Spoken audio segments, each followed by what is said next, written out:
Sorry about that, Gunnar. We have a couple people who are ill, but we should be able to get quorum.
Good morning, everybody. It is 9:30. However, we currently do not have quorum, so we're going to wait until Mr. Lignini joins. Thank you.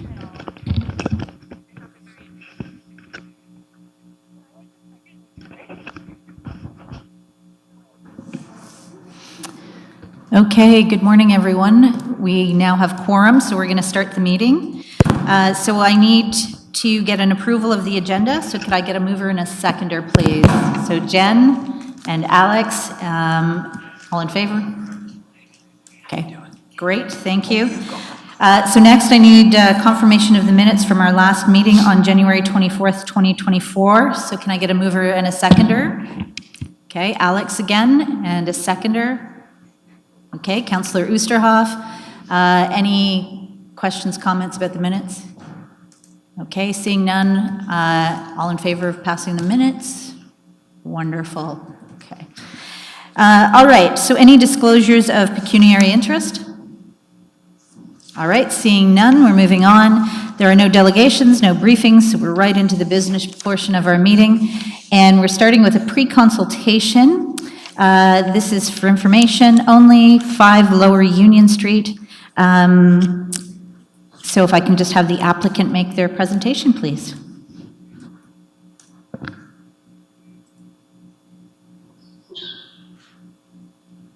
I just want to confirm, can you hear?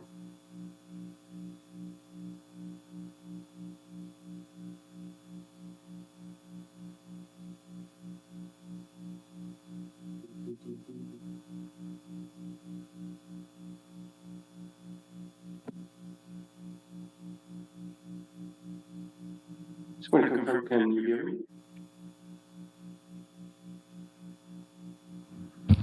It is a bit quiet for us, so if you would like to speak up, Mr. Felix, that would be great. Thank you. Thank you, Al. Thank you, Al.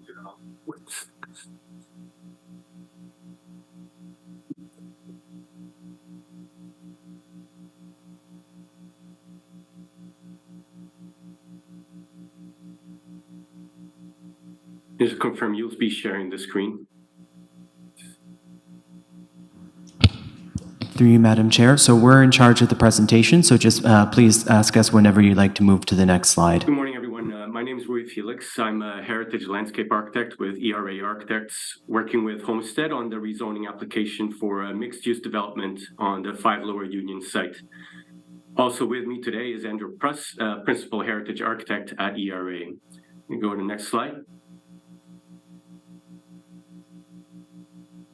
As you may know, the proposal site is a key property located along the Kingston waterfront, adjacent to the Kingston dry dock and the pump house complex. Next slide. Specifically located at the south terminus of Lower Union Street, the site is also near the old Sydenham Heritage Conservation District. Next slide. The site is a man-made wharf filled in as part of the larger Kingston dry dock site in the late 19th century, which included the 555 Ontario Street property to the north. The Kingston dry dock site played a key role in the history of federal shipbuilding in the Great Lakes and was designated a National Historic Site in 1978, followed by being designated as a municipal heritage property in 1984. Next slide. 5 Lower Union has since been severed from 55 Ontario Street property, leaving 5 Lower Union with an adjacency to a number of heritage components, including the Kingston Dry Dock and the Pump House Complex.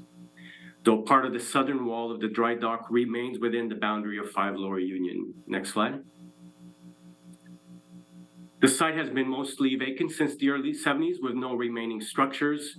And since the site's closure, the seawall beyond the dry dock has deteriorated substantially. The site presents some challenges, including contaminated soil and limited underground excavation due to high water table. Next slide.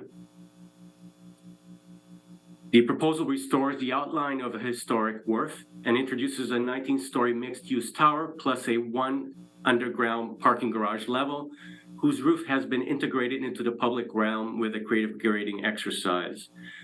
While the tower includes a 3-story podium and a 1-story penthouse housing mechanical and residential amenity spaces. Overall, the building podium covers approximately 23% of the site, which is significantly lower than the allowed zoning.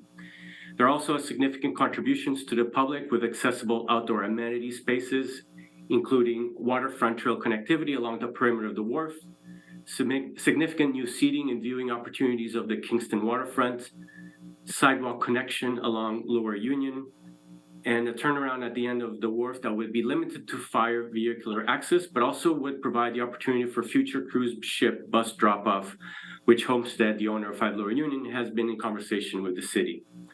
Overall, approximately 55% of the site is landscaped with softscape materials, which provides a significant opportunity for tree planting, outdoor art, and heritage interpretation opportunities. Next slide. Along with the wharf seawall restoration is the conservation of the dry dock south wall, which provides the opportunity for the public to engage with the dry dock and the pump house complex from a new vantage point. Next slide. Views are also part of the conservation strategy. We've done a series of view studies from key vantage points, including this one to and from the Murney Tower, whose views cross overland are on a highly modified landscape than the original. Next slide. 2 protected views identified in the Kingston official plan include the view to the City Hall cupola, which is already obstructed overland, and the view to the waterfront down the Lower Union Street. Next slide. The proposal has worked to maintain the sideline down Lower Union Street to the water with the building setback following the existing building fabric. Next slide. In addition to conserving views and the dry dock wall, the proposal attempts to limit the impact on the surrounding heritage resources through a series of design moves, including the tower design. The 19-story height is consistent with some of the more recent developments to the north of the site, while the 3-story podium relates to the adjacent mid-rise buildings, providing a transition from the existing high-rise fabric to the low-rise fabric of the old Sydenham HCD. Next slide. The sculpting of the basement parking garage and integration into the landscape through grading has also worked to soften the edges and the overall impact of the new building fabric along the edges interfacing with the water. Next slide. The proposal has also worked to go beyond the minimum 10 meter zoning setback, exceeding the minimum along all 3 sides interfacing the water, in particular the east side with a significant 55 meter setback to the podium. Next slide. Perhaps one of the more important moves is the contribution to the Kingston Waterfront Trail Master Plan, with the proposal allowing for the Lower Union Pier enhancements work recommended in the plan. The proposal will also allow for the adjacent enhancements not part of the current development to be done at a later point. Next slide. For next steps, we're going to continue to work on the building materiality, developing more details in terms of the public realm, and develop the heritage interpretation plan, which will work with the themes identified in the heritage impact statement. Next slide. In closing, we hope we were able to show the heritage considerations the project has worked with and the balanced integration of the proposal on the very constrained site while providing a key missing link to the Kingston Waterfront Trail. Thank you for your time and look forward to hearing any comments from the committee. Thank you. Thank you, Mr. Felix. So we're going to go to the committee for questions. So does anyone on the committee have a question for the applicant? Gunnar, go ahead. Gunnar, I need you to turn on your microphone, please. Thank you. What measures are in place to ensure the water quality in the dry dock basin and in the apron or in the area before it is maintained in the future? Okay, Gunnar, I'm just going to remind you to keep the questions to the actual heritage issues. I'll let this one go, but make sure all the following questions are related specifically to heritage. Okay, that's going to be a planning matter.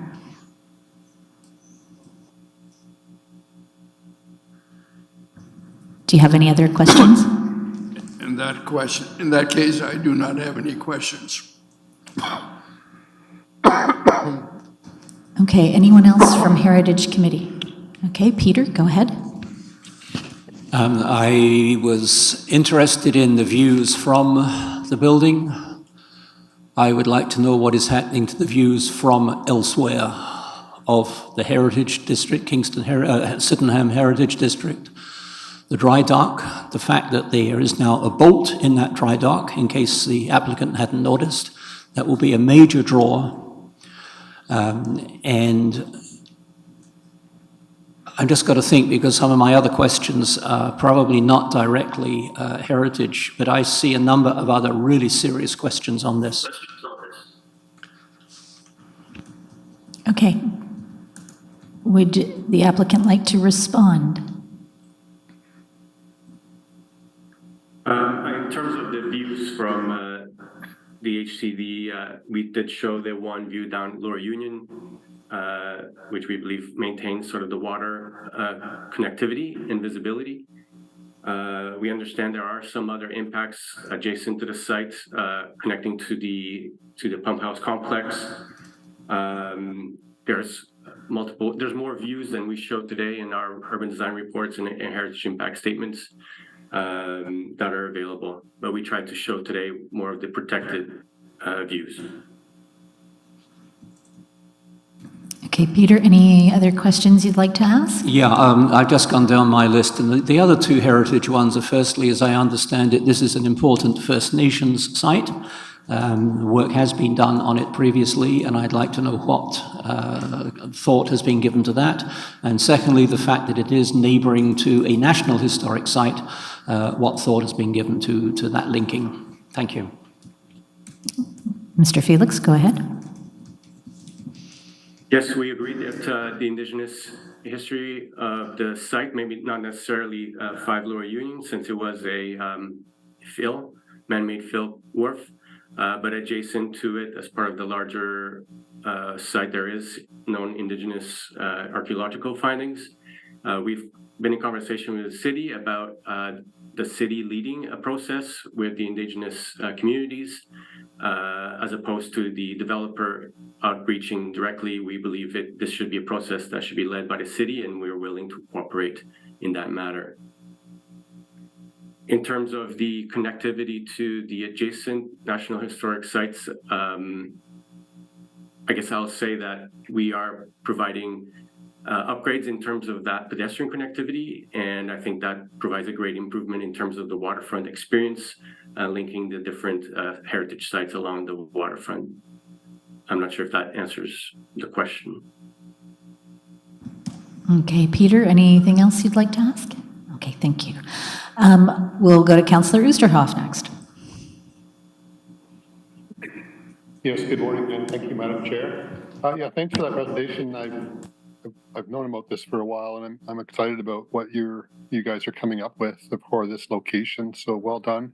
I guess I just wonder, on behalf of Heritage 2, what are some of the things that you like? I like the idea of the trails and that kind, connecting them.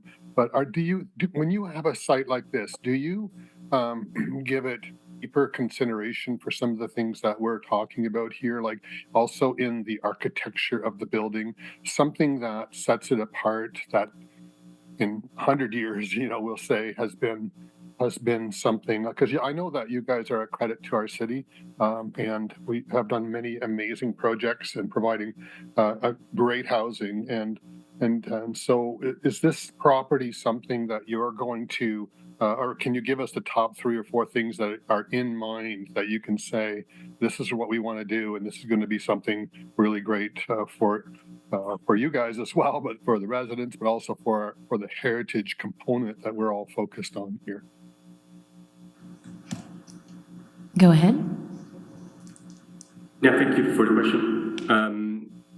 I believe, Homestead has been quite excited about this development, given its sort of local contributions to the area.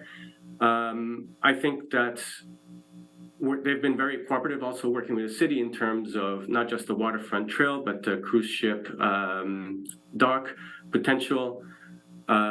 But also kind of just really thinking about the architecture, not just as a regular building. I think they've given quite a bit of attention into the form of the architecture in terms of its sort of slight curvilinear footprint. I think that there's still going to be quite a bit of development in terms of the materiality of the building, looking at terms of details. And I think most of all, sort of looking what might not be presented right now is sort of that interpretation strategy, that there's so much potential along the site to integrate that as part of the trail network. And I think just kind of our site, we understand it's connecting not just through our site, it's connecting to the Marine Museum, to the Navy Memorial Park. So we'll be working with the city to really create a sort of a cohesive experience as you navigate through the site. Thank you very much. Thank you, Madam Chair. Is there anyone else from the committee who'd like to comment? We're, at a pre-consultation stage, so it's an opportunity to give some comments and thoughts. Jen?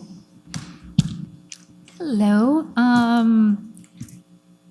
Yeah, interesting proposal. I think my concerns are, again, like Councillor Usarov was saying, like, how does the heritage sort of get recognized within this? I don't think it necessarily has to be within the building, but like even within the landscaping. I think with the developments just on the other side here, having worked at 20 Gore for a while and did my lunch actually along there, I found that although pretty, it really sort of had this disconnected feeling to the rest of the city. And I'd be interested to see how the landscaping could integrate better. I mean, I don't know if that's looking at public art pieces. I don't know if that's, as a landscape architect, I feel like you would have many ideas. But yeah, I think that recognizing the heritage a bit more would be what I'd be looking for moving forward. Okay, would you like to make any further comments? Because I know there wasn't No. Okay. I'll just say I completely agree. The landscape might be the biggest opportunity here. As I said, there's a significant amount of the landscape that is accessible to the public. And I think working through those details, and the heritage interpretation plan, I think there's something special here that could be developed. Okay, thank you. Any other comments from committee? Okay, I'm just going to also, I think, take a moment to echo some of the comments that have already been made about ensuring that it fits in with what's already there. Your slides didn't show the ship that's currently there, and I think that that's one of the things that you have to give consideration to, because it can then become very crowded looking, but that it's in keeping with it being a full space. So I'm glad to hear that, there's still conversation and time to talk about materiality. I think that in terms of getting it to work in that space, that's going to be a key consideration from the heritage perspective. So I thank you very much for your time. And do you have any last comments before I go to the public? No, thank you. I will take those into consideration, valid points. Okay, wonderful. So now I'm going to turn to the public to see if there's any questions or comments. Okay, go ahead, Don. Yes, thanks. Well, I think a lot of the comments that have been made through Dash and so forth are mainly focused on the height, and that certainly is an issue. I think the city has to exercise some guidance on height, and the neighboring buildings, I mean, the neighboring apartments and condominiums are essentially 6 stories high. And I think it'd be very inappropriate for this building to be more than 6 stories high. So that's a serious constraint, and otherwise I hope the project can go ahead, but height is important. An 18 or 19-story tower will completely change the character of the neighboring streets and the waterfront. Thank you. Okay, thank you, Don. Any other members of the public? Okay, seeing none. Oh, we have a virtual. I Okay. recognize Shirley Bailey. Good morning, Madam Chair. Thank you. I am Shirley Bailey with the Frontenac Heritage Foundation. I just want to reinforce, I guess, support what the committee members have already said. But there's one thing that I would like to hear some elaboration on, and that is the Heritage Impact Statement of March 2021 says on page 4344, in terms of the analysis of impact, it concludes that there is none. And you know, when I think about that chimney at 90 feet, and I think about this building 198 feet, I mean, to me, there's significant overlook on the Marine Museum. Anyway, I'm not trying to put words in your mouth, but I would like it if you could elaborate on the perspective that there is no impact on in terms of the Heritage Impact Statement. Thank you. That's it for me. Okay. Mr. Felix, feel free to go ahead and address the issues over height and heritage impact.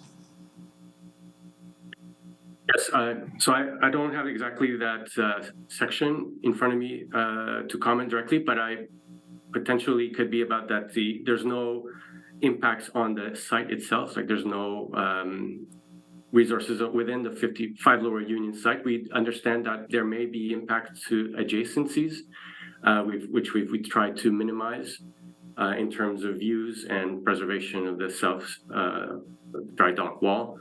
And so there are some views additional on the HIS that looks at the chimney stack and how the impacts may have occurred on that. But I don't have any further comments in regards to that special comment. Okay, thank you. And I'm assuming there are no other members of the public. Okay. Thank you very much, Mr. Felix and Mr. Proust, for attending and bringing your pre-consultation to us. So we're going to move on to our next item of business. So we have no policy development and implementation issues, no Stream 2 permits. We are on to Stream 3, and before us we have 47 Wellington Street. So I'm going to ask staff to introduce the application. Through you, Madam Chair. So 47 Wellington Street, also known as the Wellington Street School, is located mid-block between Gore and Earl Street on the east side of the street, approximately 200 meters from City Park. This 2.5 story stone building with a prominent central 3-story tower has 7 bays and sits on a high stone foundation with pitch-faced coins along the entire height of the facade. An application has been submitted to support a total of 17 condominium units for the entire property by building a rear yard 4-story flat-roofed addition with an associated service elevator that will attach to the existing schoolhouse. The associated report provides additional details and rationale for the proposed changes, but due to the complexity of the proposal, I wanted to highlight some of the major alterations for the committee to consider to help expedite our review and discussion. So regarding the addition, a major impact is the proposed height and massing of the rear addition, which includes the elevator overrun. While the rear addition is slightly taller than the roof ridge of its setback location, While the rear addition is slightly taller than the roof ridge of the schoolhouse building, its setback location from the street helps mitigate its visual impact to the point that it's unlikely that the traveling public would be able to notice this difference or see the rear addition over the roof ridge of the schoolhouse. However, the elevator overrun is closer to the street, is significantly taller, and does remain below the adjacent schoolhouse tower and the cresting above. Despite the elevator overrun being visible when walking on the western side of Wellington Street, the proposed design of the elevator overrun is simple and was further modified based on feedback from staff and committee in order to reduce its impacts on the district.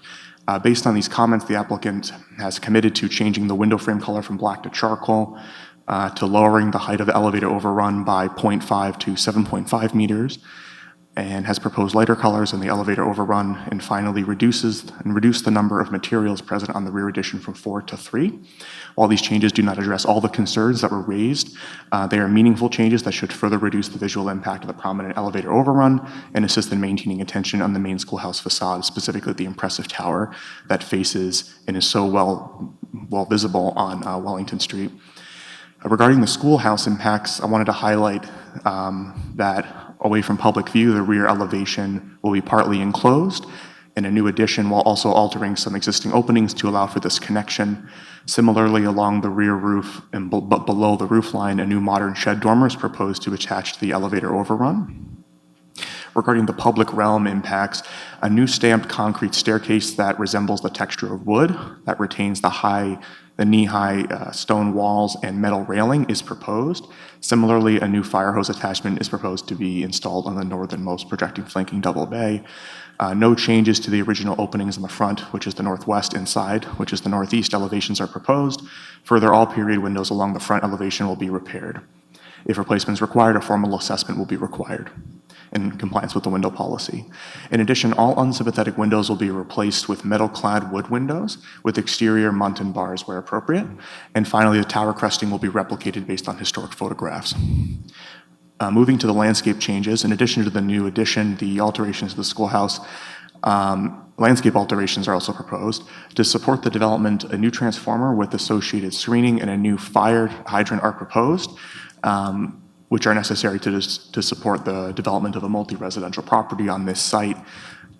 In addition, a new bicycle parking structure is proposed to abut the rear elevation of the schoolhouse, and the rear yard will mainly consist of asphalt paved parking to support the proposed development.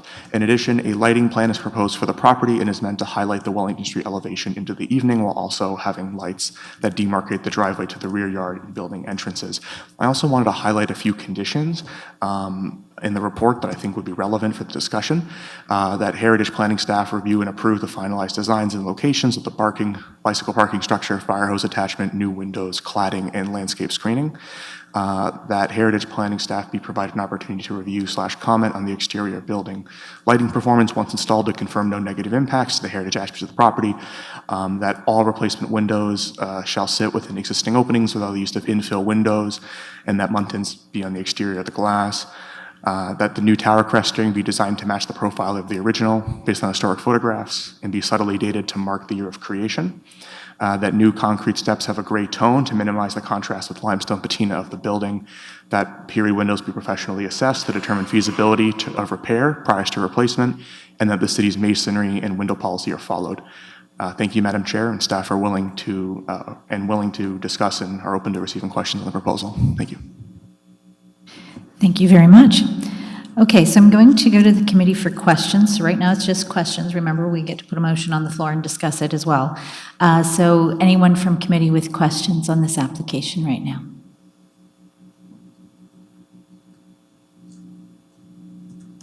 Okay, looks like we're fairly silent. I am going to ask a question. This is a very large project. My concern has to do with the amount of asphalt. This is a very large property. I'm happy to see that we're looking at getting some form of development here. It's a beautiful building, but the asphalt to me just doesn't seem to be in keeping, and it's also, although not part of heritage, not environmentally the most friendly thing to be putting down. So just a comment on that.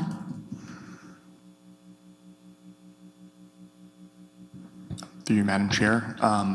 While I can't comment on a lot of those impacts because they aren't necessarily heritage in nature, I do recognize that there are some concerns. I do want to note that the plan does say that rear yards should be left to the discretion of property owners, but they should take guidance from the plan, which does include the preservation of trees, for example. So, but that being said, 4 trees are being added to the site, despite some being removed to facilitate the parking. But as parking is meant to be maintained on the property and private spaces like that rear yard area are meant to be at the discretion of the property owners, I do believe that it still is in compliance with the plan. Thank you. Okay, thank you. Councillor Oosterhoff, go ahead. Yeah, thank you, Madam Chair. Well, I thought it was actually a good question because I do think that's the one thing that's stuck in my mind too. And though I know we are focused on the heritage component, I would think that maybe a driveway is a heritage component. And certainly, I think one of the things that we could think about is what do you call it? A membrane that is. What's the term for when what lets water through and that kind of thing? So that's where I was thinking when I saw all that, where we could manage the water, wastewater. But is there ever a time where a driveway is considered part of the heritage component, I guess, consideration? Go ahead. My apologies, Councillor. Could you repeat that last part? That is completely my mistake. Yeah, no, that's fine. I just was concerned that you said it's not a part of the heritage. Why wouldn't a driveway of that size or this nature of a super amazing building there that was something we were really proud of, why wouldn't the driveway and the parking have a heritage consideration of how it impacts the site? Through you, Madam Chair. My apologies, I must have miscommunicated earlier. So the driveway and parking lot are part of property alterations, which do need approval in terms of altering the property in general. That being said, the potential environmental or drainage impacts from that aren't necessarily a heritage concern. That being said, the plan is clear that carriage laneways, for example, which could in this case be considered the driveway into the back of the site, is considered an attribute of the district. And the visual and open space that this driveway would result in would also potentially be a heritage impact. That being said, because the rear is largely vacant of buildings and structures, the impact wouldn't be material enough for me to believe that there would be a significant impact minus the potential lighting, which would be necessary to support the parking lot. But as one of the conditions noted, that we will be reviewing that to see if there's an impact on heritage attributes when it is installed to ensure that the lighting is appropriately calibrated and done. Thank you. Thanks very much, Madam Chair. Okay, thank you. And I think the word you were looking for, Councillor Oosterhoff, was permeable. So it was a long night last night. All right, any further comments from committee questions here? Okay, Jen, go ahead. Hello. The only concern that I have is the tower. I mean, generally, I think the massing's great and the breaking up of the facade is nice. When I'm looking at the render on 76, I see like that at the bottom there, you can see part of the tower from the street. And I mean, honestly, that doesn't bother me, but the fact that it's going to be a black tower with the dark roof, I think that it just would be nicer if there was a differentiation in that one view where it was a lighter tower. And then, so the roof, so when you looked at it, they didn't like blend together. Anyway, that's my one comment. Other than that, I think the project's really great. I mean, permeable pavement, it's always nicer. I do agree with that. Thanks. Okay, thank you. Staff want to comment on that? Not at this time, but if the applicant would like to, because they did change their proposal based on comments, I do believe that they might have something to say if that's amenable. Thank you. All right. Go ahead. Yeah. Hi, through Madam Chair. I guess the debate there, and I don't know which one's right or wrong, truthfully, is if you make it a lighter color, more similar to the tower itself, does it blend in with the tower and make the tower stand out, or vice versa? So if we do it in a darker color, then the tower stands out. If you do it in a lighter color, then maybe it blends into the tower itself, and we're trying to preserve the prominence of that tower. So that's where we landed. Right or wrong, I don't think it's a science. I think everyone sort of has a differing view on it, but that's kind of where we landed, but certainly open for discussion and tweaks if there's a consensus that one way is better than the other. Okay, thank you very much for that. Anybody else from committee who has a question? Okay, seeing none, I'm going to move to the public. Any members of the public who would like to ask a question? Okay, go ahead, Don. Yes, just for clarity, to understand what the application, the current application involves, because there have been some changes. I understand that the rear end of the addition is three stories rather than 4. And if so, that means, I assume that means that the person access to the amenity space on the top of that will be at the 4th level, and so there's no need for elevator access to the rooftop for people. Is that correct? So through you, Madam Chair. Go ahead. So this is one of the things where, in terms of the building being moved in the elevator stuff, I'm not, based on discussion with the client, that if that was my original understanding that I communicated earlier, that is not what is actually necessary to support the elevator in terms of the upper access. It is necessary to go all the way to the top floor to get access to that point. In terms of accessibility and needs, I can't speak to that as much as a building official can, but I do know that when discussing this exact issue with the applicant did note that it was necessary to maintain the elevator overrun despite also stepping down to that 3rd story at the rear. If the applicant would like to comment further, I certainly believe that might be useful to hear as well. Thank you. Thank you. So Don, could you just clarify your concern with the elevator as it relates to heritage, and then I'll allow the applicant to go ahead and comment.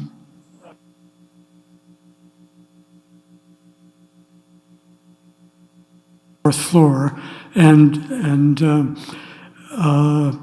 I wondered whether the dropping, whether the access of the residents to the top floor is still required through that elevator, well, it sounds as if it's only sort of technical people that would need access to that level. So I guess the question is, how large or how extensive does that top floor elevator access have to be? Okay. Peter, would you like to go ahead? Sure. Okay. Yeah, through. So it is an amenity space on the rooftop that needs to be accessible, meaning not just for maintenance, but for individuals, as well as complying with any accessibility requirements that we have for the building. So it is a technical requirement to have that as an accessible amenity space for the entire building. Okay, thank you. Don, did you have any other questions? Okay, thank you. Are there any other members of the public? Anyone online? Yes. I recognize Shirley Bailey. Go ahead, Shirley. Morning again, Madam Chair and committee members. I'm sorry, Mr. Sauerbrei, if I'm not understanding what you're saying is that in order to have access to the amenity space on the top level, the elevator overrun has to be a certain height. For example, for a door. Am I understanding that correctly? Go ahead. Yeah, through Chair. The elevator needs to provide access for everyone who may use the building. And the elevator overrun portion is just the physical space that the equipment needs to go in. So it needs to be accessible as a regular elevator floor would be on any other floor of the building. I don't know if that jives or makes sense. Does that answer the question for you, Ms. Bailey? Yes, thank you. And I just wanted to say, and maybe I should have started with this, is that we've been monitoring this application over several years, and this is one of the few properties really in Old Sydenham Heritage Conservation District that is just sort of opened to development. So I think it's going to be an incredible plus to the district. So I just want to, thumbs up to Mr. Sauerbrei and all his efforts on this project. Thank you. Thank you. Thank you. Okay, I'm assuming there's no other members of the public. Okay, so I need to have somebody from committee move the motion to send this forward. Okay, Den, and a seconder? Okay, Councillor Oosterhoff. Any questions, debate before I call the question? Okay, seeing none, all in favor? Oh, sorry. Go ahead, Gunnar. Last basic question is, has the applicant considered an underslung elevator rather than having to provide an elevator mechanical room on the roof level? That's item one. And question two is there assurance that all mechanical equipment is enclosed in some fencing so it's out of sight? Okay, go ahead to the applicant. Sure, yeah, I can speak to that. So the machine room for the elevator is not on the top of the roof. The machine room is located inside the building, at the base of the building. The elevator overrun is essentially the structure that allows for the elevator to go up and down. That's what the elevator overrun is. I mean, there's a little bit of equipment in there, but the bulk of the equipment, the elevator is located in the machine room, which is in the basement, actually. And I forget question two. The enclosure, yeah, so it is all interior, so there's no, it won't be seen to anyone on the outside. It's all interior to the building. Okay, thank you very much. Gunnar, do you have any other questions or comments? No, thank you. Okay. Anyone else from committee? All right, then I'm going to call the vote. All in favor of the application? And that carries. Thank you very much, and I look forward to seeing this come to fruition. It looks great. Okay, so we're going to move on to our next item of business. So this is an application for 141 King Street East, and I'm going to ask staff to introduce the application, please. Thank you, Madam Chair. Hello again, everybody. So 141 King Street East, known as the Belvedere Hotel, is located mid-block between Lower Union Street and West Street on the eastern side of the street, approximately 70 meters east of City Park. City Park is featuring prominently today. This 3-bay, 2.5-story brick building has a high stone foundation, several rear additions, and a carriage house that extends along much of the rear property line. An application for alteration has been submitted to alter/restore the rear elevation of the main building and carriage house, as well as alter the rear yard to support a newly proposed spa and additional hotel units on the property. The associated report provides additional details and rationale for the proposed changes, but similar to the last application, due to the complexity, I wanted to highlight some of the major alterations for the committee. So looking at the rear elevation, the larger alterations are on the other two parts, the rear yard and carriage house, but I do want to mention that there's a few noteworthy alterations here, including the slight expansion of 2 openings, the blinding of 2 windows, the installation of an abutting fire pit in stainless steel flue, the attachment of concrete decks, the removal of a non-original chimney, and platforms and staircases that attach to the rear elevation. Provided best practices are followed and staff are consulted on relevant alterations, these impacts should be limited and largely reversible while generally supporting legibility. Looking at the rear yard impacts, the alterations include grade changes to support new openings to the carriage house, new hot tubs and saunas with associated seating areas, new concrete walls, and the installation of 4 trees and associated planters. The grade change entails digging below the existing grade to create multiple levels. The impact of these grade reductions on the rear yard is neutral, as the rear yard is not identified as a heritage attribute, and the spatial relationship between the main building and carriage house is largely remains unchanged. Regarding new structures installations, the 2 new hot tubs and sauna will not impact the heritage value of the carriage house, as all 3 are either buffered by additional walls or are set back from the carriage house wall. However, the applicant is encouraged to explore best conservation/maintenance practices for the portion of the sauna wall that necessitates the enclosure of a small bit of the rear elevation.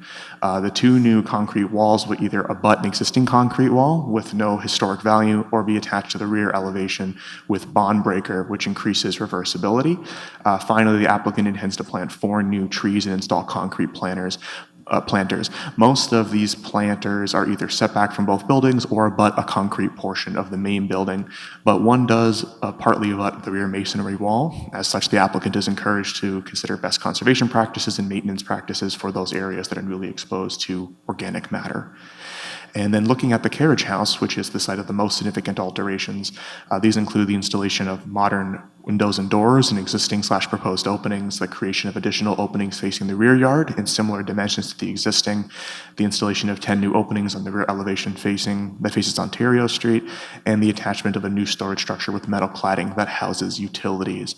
The new openings that face into the rear yard will have a physical and intangible impact due to the change in use. To limit the physical impact from the creation of multiple new openings, the removed stone will be salvaged and reused on the property to the greatest extent possible. Further, as the elevation is nearly invisible from the public realm on King Street, the district's value should be maintained despite these alterations.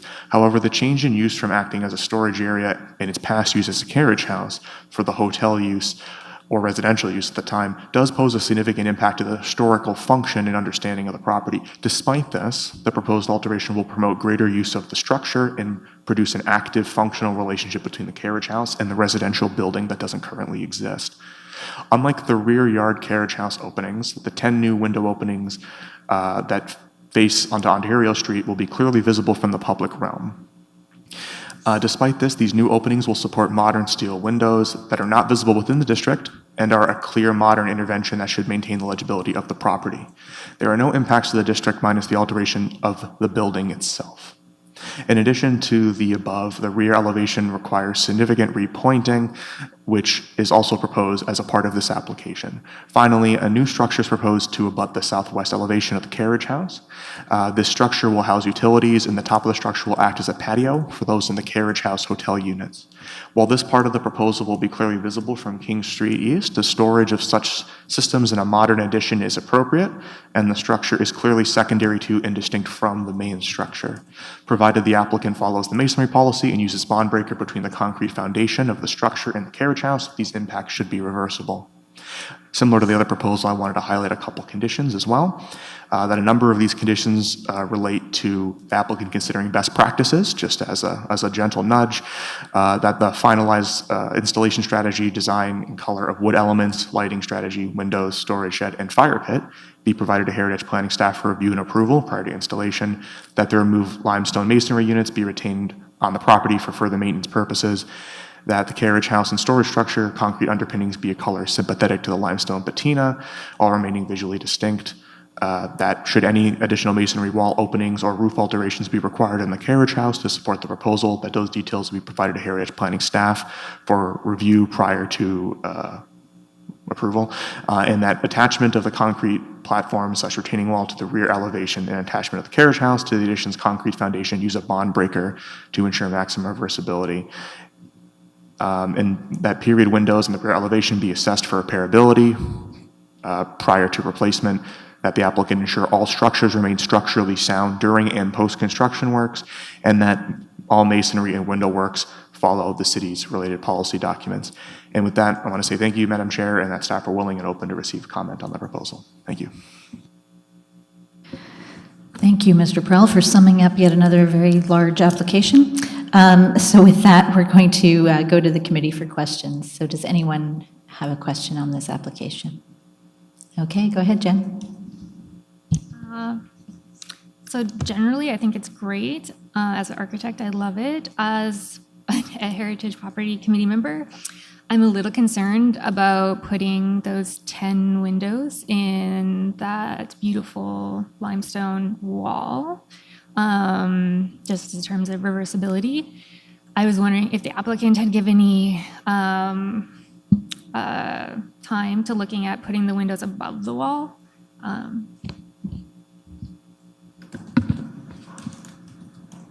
Okay, go ahead. Is the applicant here? Would they like to answer?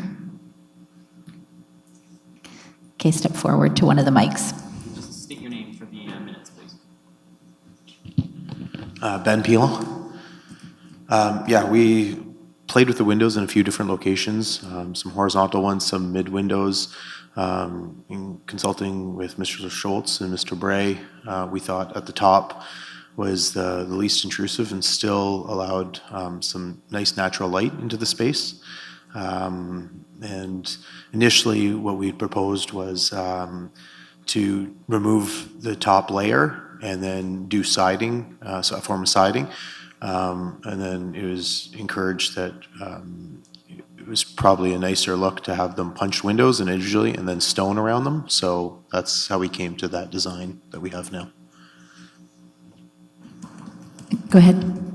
Sorry, I guess I was like not about punching the windows in the wall and affecting it, but did you guys look at putting the windows above? So just having like a higher slope and then entirely on top, like having the windows of the wall. I just, if there was like consideration to like height restrictions or anything like that. We actually didn't look at the height. We tried to keep the slope of the roof and the existing roof the same. It may actually be easier to put in a taller roof. So it would be something we would consider if it was supported. But yeah, we tried to, generally, our goal was to try and stay in the envelope of the existing structure, and then go lower, but leave the decks to kind of give the look and feel of what was once built there. Okay, thank you. Jen, any other questions? All right, then we're moving on to Peter. Go ahead.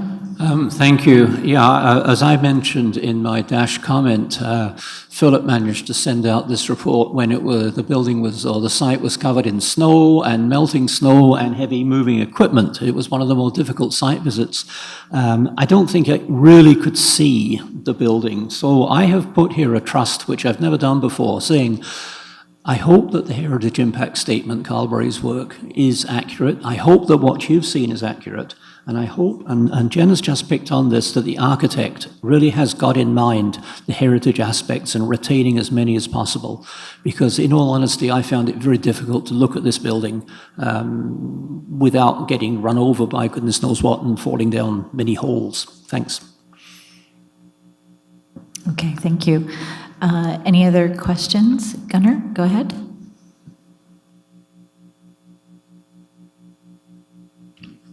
Madam Chair, I'm really troubled with the 10 punched windows and the effort made to consider something else. I wondered if there was raised a challenge to the architect, see whether an interesting window that is not exactly punched, but maybe in different levels or so on, an interesting pattern is a possibility, although the right solution would be to replace the punched windows with skylights. And I wonder whether that has been considered and should not be considered. As it stands, I find myself in such difficulty with those punched windows that I would have to vote negatively on this one. I'm bothered with that. The second point is that stainless steel flue should not be stainless steel where it is expressed but exposed above the roof line, which will be visible. If anything else, can that be toned down in color so it is not expressed as stainless steel? Thank you. Thank you, Gunnar. So I'll allow the applicant to go ahead. So there was the question regarding the windows, and then there's the question regarding the flue. And if you need clarification, I'll go back to the member of the committee, okay? Again, we did explore skylights in it. There are some issues with installed skylights that we've had on various buildings before. So that's why we leaned away from that. And again, we wanted to keep the main look from the driveway entrance in standing with what's there. The back also gave again a nice view, but skylights are an option. They just have a different feel inside. And we had to do Homestead and the previous owner on that property, maybe 10 years ago, did a fair amount of work. There was actually a building in front of it prior, and they did a bunch of work, but it's in really rough condition. So we were going to have to do a lot of work there, and we thought we'd emphasize and kind of show off that wall with what we have. But I understand it might not be in everyone's taste. Regarding, and sorry, the second question was? That was with regards to the stainless steel flue and making sure that it wasn't visible and didn't look like stainless steel. Is that correct, Gunnar? Did I sum that up? Okay. The stainless steel flue, so what we made sure that it wouldn't go up past where you could actually see it from anywhere of the front of the building. You can only see it if you're in the rear courtyard area. And it was the kind of the most reversible piece to put up, so that if we ever didn't want to have the fire in the backyard, that we could remove it quite easily, and that it wouldn't surpass any views over the mansard roof. Okay, thank you. Any further questions, Gunnar?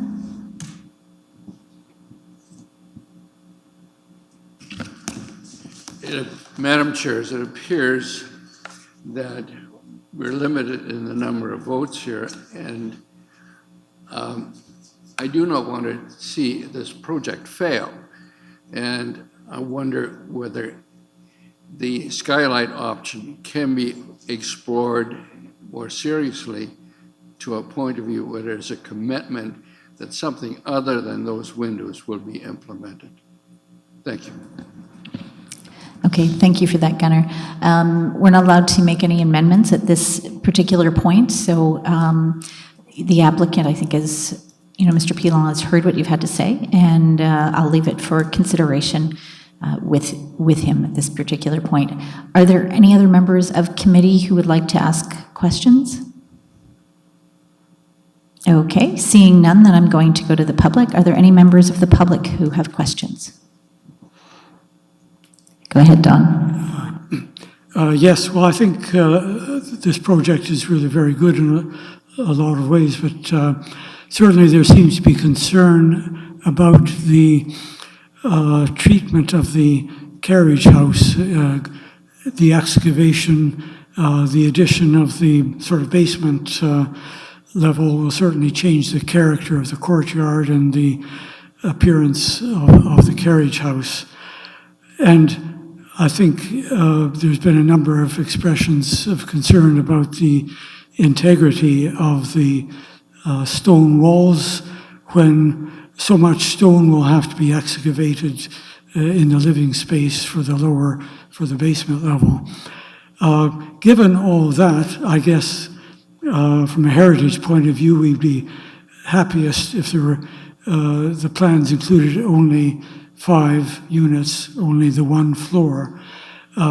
If 10 units are considered essential, I wonder if the applicant seriously considered going up rather than down. I think going up a few feet, if it's carefully done, might have a lot of advantages. And I think we know that there are quite a number of 1.5 or 2-story carriage houses in the district, for example, behind 85 King, that could be used as examples. So going up and changing the roof line is not terribly desirable, but it may be better in the long run to going down and jeopardizing these stone walls. Thank you. Okay, thank you, Don. Go ahead, Mr. Pila. Perfect, thank you. We have had a lot of success. So we're obviously pretty passionate about working on heritage buildings. We've done probably approaching 40 or 50 of them now. Similar to what we did in our last project, 221 Queen Street, the Queen Street United Church, where we lowered that by 6 feet to expose it, to be able to give the 2 levels in the lower level. So it's the same kind of practice. We're pretty familiar with what we're doing in terms of structure. Can something go wrong? Absolutely. We have engineers on staff that are visiting site multiple times per week, and we're very meticulous in the process that we take to lower a building. And what our goal was for that was, again, was to protect the kind of the roof line, and to provide, limestone is about 5 feet down below, so a lot of it's fill, and then we'd be breaking out 2 feet, which is minimal compared to the last project we did. And in terms of the 10 units, the reason why it was important for 10 is if you look at the north side of the building, the east and west of the main structure, and even the south side of the upper stories, we've removed every single window. We've rebuilt every single window that was original. We've replaced the glass. We've reputtied them. We've remasoned the building. We took out the front steps. We redid those in the original stone. I love these buildings, but they are incredibly expensive to renovate and maintain. And so always using every single square foot and inch of the building is critical for us to be successful in the project and then to be able to maintain it in the future. And we wouldn't take on a project if we didn't see a future for that building. That our goal is so that it survives another 100 or 150 years. And that's the justification for the additional 5 units, is that money essentially is money that goes back into maintaining the building. Okay, thank you very much. Are there any other members of the public who wish to ask questions? Okay, seeing none. So then I need someone to move and second the recommendation. Okay, Jen? And Alex, I'll let you go. I haven't heard much from you today.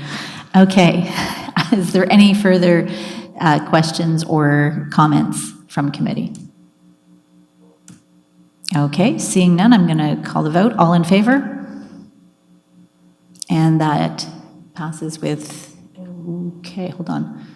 Could I have everybody put their hand up? Okay, that passes 4-2. All right, thank you.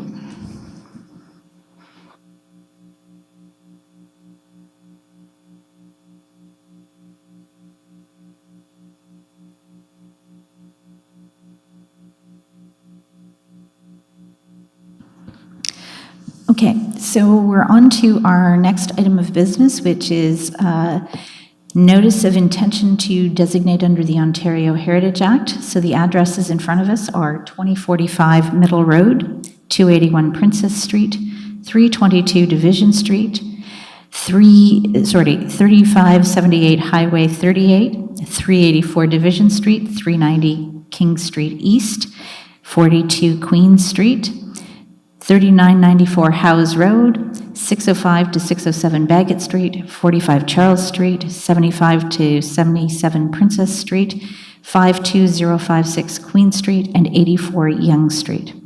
If I could have staff introduce the designations. Thank you, Madam Chair.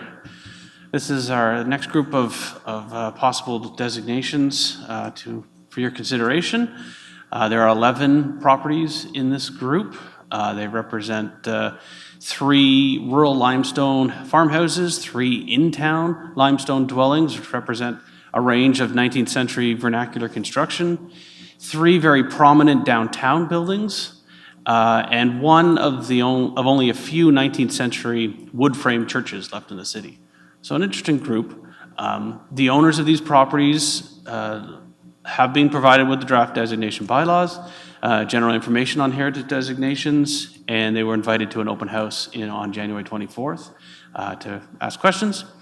You will note that there is one letter of objection in your agenda package from the owners of the Calvary Church, 605, 607 Bagot Street, and 45 Charles Street, outlining concerns with perceived interference or limitations on their ability to sell the property for redevelopment.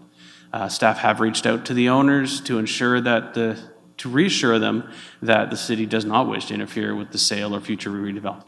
of the property, only to add an additional item for consideration in the evolution and planning of this property's future.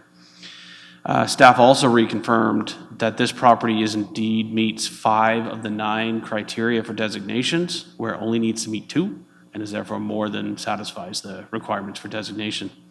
But the owner continues to request that the property be removed from the register and that it not be advanced for designation, as the owner intends to dispose of the property in the next few years. The property owners, as you know, are not required to support the designation for it to move forward. Feedback we receive is considered and added to the draft bylaws where appropriate, and staff have received no other written objections at the time of writing the report or at this time either. All 11 properties meet the provincial criteria for evaluating cultural heritage value as set out in Ontario Regulation 906 and are thus recommended for designation. The notice of intention and the draft designation bylaws have been prepared in accordance with the recent amendments to the Act and are attached in your agenda package. Staff recommends serving a notice of intention to designate on the subject properties to ensure their conservation and to enable the city to provide support and resource to the owners and tenants. Thanks. Okay, thank you. I'm now going to go to the committee for any questions on these properties. Okay, seeing none, any questions from the public? Okay, seeing none, I need a mover and a seconder to forward the recommendation. Okay, so Peter and Gunnar, and all in favor? And that passes. Thank you. And thank you for the continued good work. There's a lot going on this. Okay, so no working groups. Permit approval status. So any questions from the committee on the permit reporting updates? Okay, seeing none, there are no motions, no notices of motions. Any other business? No. Okay, no correspondence. So the date of our next meeting is March 20th at 9:30 a.m. And I need a mover and a seconder to adjourn. Okay, Jen? And a seconder. Alex, wonderful. Okay, and we're adjourned. Thank you very much, everyone. Have a great day.